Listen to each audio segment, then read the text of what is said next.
What's crappin'? Stop yapping and build some shit. I am Cordell Rivers III. As you guys know, we made about 1,120 horsepower at the tire with this guy in there. This is the 7687 Borg Warner, and it's just maxed out, to say the least.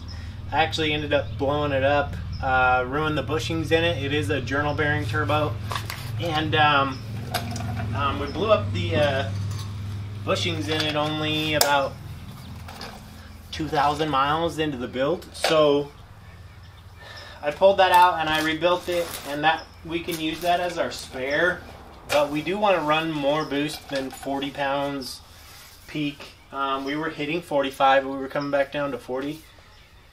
And the issue that I had there is just that if we go to the races and we end up, you know, only going, you know, 195 or something stupid, I want to be able to turn the car up on the back end.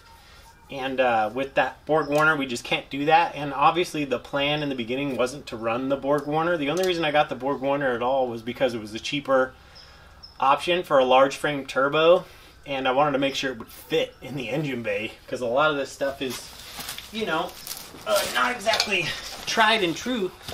So what we have here is the turbo that I originally wanted to run on the car, and I just figured, hey, we got the race at the end of this month, so let's go ahead and, when I already had the turbo off, I figured let's go ahead and just get the bigger, better turbo. So this is from Real Street. They were happy to, I believe Geo was happy to send me the last one that they had. They actually had it reserved for a customer car that was still getting built, so they pulled it off the shelf for me, and it is a precision turbo, dual ball bearing. Obviously when it comes to turbochargers, you can't really do any better than precision turbos, and that's what we wanted to run in the beginning anyway. Jesus, this thing's fucking huge. Fuck. So now we're gonna hope that this guy fits now. So this is the new 8685 precision ball bearing turbo. So Jesus. So let's see here. We got a couple gaskets, which we are going to need, because I'm gonna have to swap over some of the stuff from my Borg Warner onto this guy with some fittings. And it looks like the compressor housing got hit on the V-band, which would normally be a problem, but I'm cutting that off anyway and welding a 90 on there, so it doesn't really matter for my application, as long as nothing else is fucked up on it. So let's get this undone. Check out how big this damn thing is. Jesus.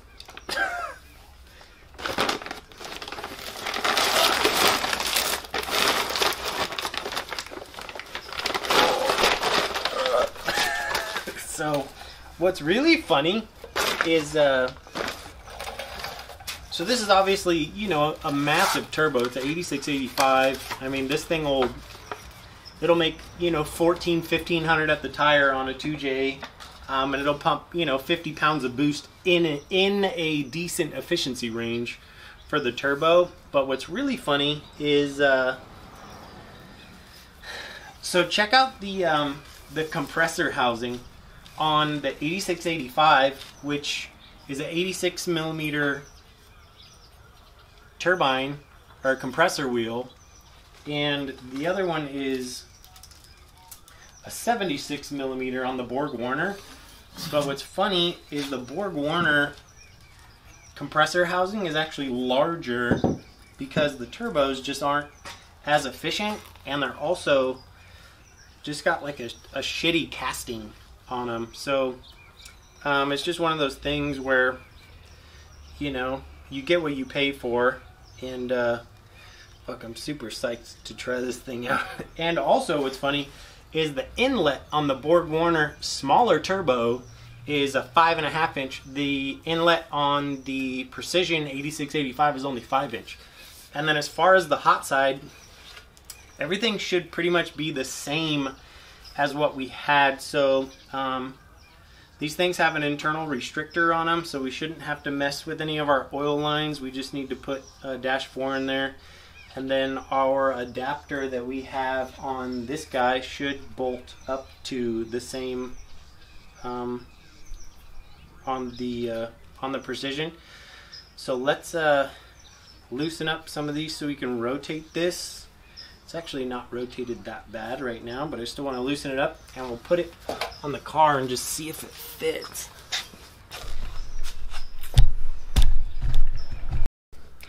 Well guys, as you can see, it fits. It's funny because it actually has more clearance than the other turbo, but it's obviously much larger of a turbo. There's actually more clearance on the header side and more clearance on the shock tower. Now we just need to figure out how we're gonna get the 90 on here, and we also need to fit one of the clamp ends on it. Oops, I think I already have it out. So one of our clamp ends, as well as a 90, is going to need to go on there. So we're going to have to cut this off kind of right behind, right behind that lip. And then we should hopefully be able to fit this in there. We'll just have to rotate it. It's going to be tight, but that's kind of how it's going to have to go. So I'll have to get this in there first, and then just see where everything lines up. We'll have to probably end up having to cut this to get this the right size also. But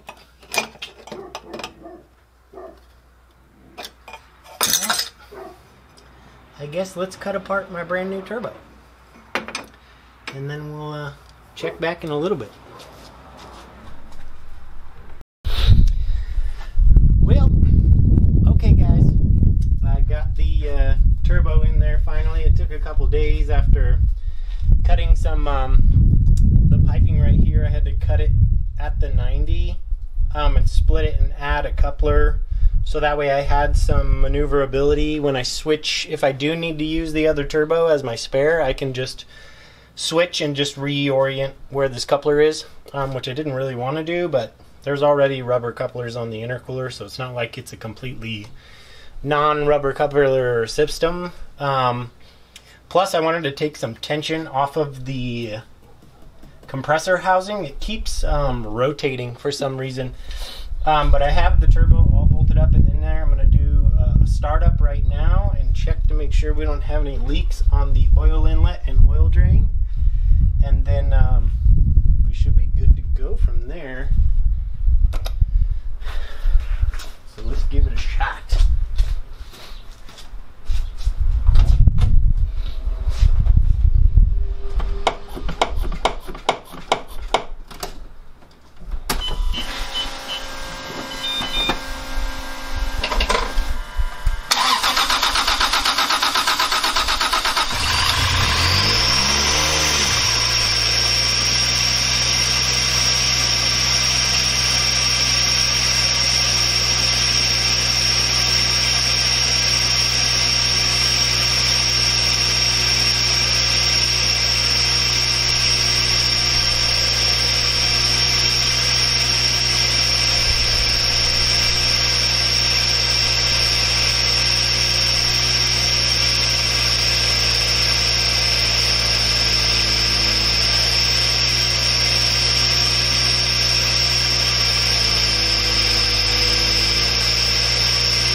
smoke all at once outside.